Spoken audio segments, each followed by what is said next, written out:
ಹೊಳಲ್ಕೆರೆ ಪಟ್ಟಣದಲ್ಲಿ ಸುಮಾರು 15 ವರ್ಷಗಳಿಂದ ಬೀದಿ ಬದಿಯಲ್ಲಿ ಫಾಸ್ಟ್ ಫುಡ್ ವ್ಯಾಪಾರಿಗಳು ಜೀವನ ನಡೆಸುತ್ತಿದ್ದು, ಇವರಿಗೆ ಪೊಲೀಸರು ಅನಗತ್ಯ ಕಿರುಕುಳ ನೀಡುತ್ತಿದ್ದಾರೆ.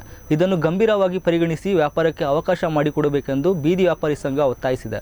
ಇನ್ನು ಬೀದಿ ವ್ಯಾಪಾರ ಸಂಘದ ಅಧ್ಯಕ್ಷ ದೇವರಾಜ್ ನೇತೃತ್ವದಲ್ಲಿ ತಹಸೀಲ್ದಾರ್ ಬಿಬಿ ಫಾತಿಮಾರವರಿಗೆ ಮನವಿ ಸಲ್ಲಿಸಿದ್ದು, ಮುಂಬರುವ ದಿನಗಳಲ್ಲಿ ಇದೇ ರೀತಿ ತೊಂದರೆ ಆದರೆ ಧರಣಿ ನಡೆಸಲಾಗುವುದು ಎಂದು ಬೀದಿ ವ್ಯಾಪಾರ ಸಂಘ ಎಚ್ಚರಿಕೆ ನೀಡಿದೆ.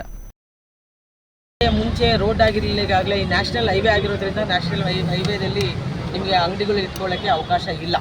ಯಾಕಂದರೆ ಏನಾದರೂ ಒಂದು ಆಕ್ಸಿಡೆಂಟ್ ಏನಾದರೂ ಆಯಿತು ಅಂದರೆ ನಿಮಗೂ ಬರಲ್ಲ, ಯಾರಿಗೂ ಬರಲ್ಲ, ಮತ್ತು ನಮಗೂ ಸಬ್ ಇನ್ಸ್ಪೆಕ್ಟರ್ ತಲೆಗೆ ಬರೋದ್ರಿಂದ ಈಗ ಸಂವಿಧಾನ ಸೌಧದ ಮುಂದೆ ನಮ್ಮ ASI ಅವರು ಜಾಗ ಇದೆ, ನಿಮಗೆಲ್ಲ ಜಾಗ ಎಷ್ಟು 16 ಜನ ಇದ್ದೀರಿ ಅಂತ ಹೇಳಿದ್ರಿ.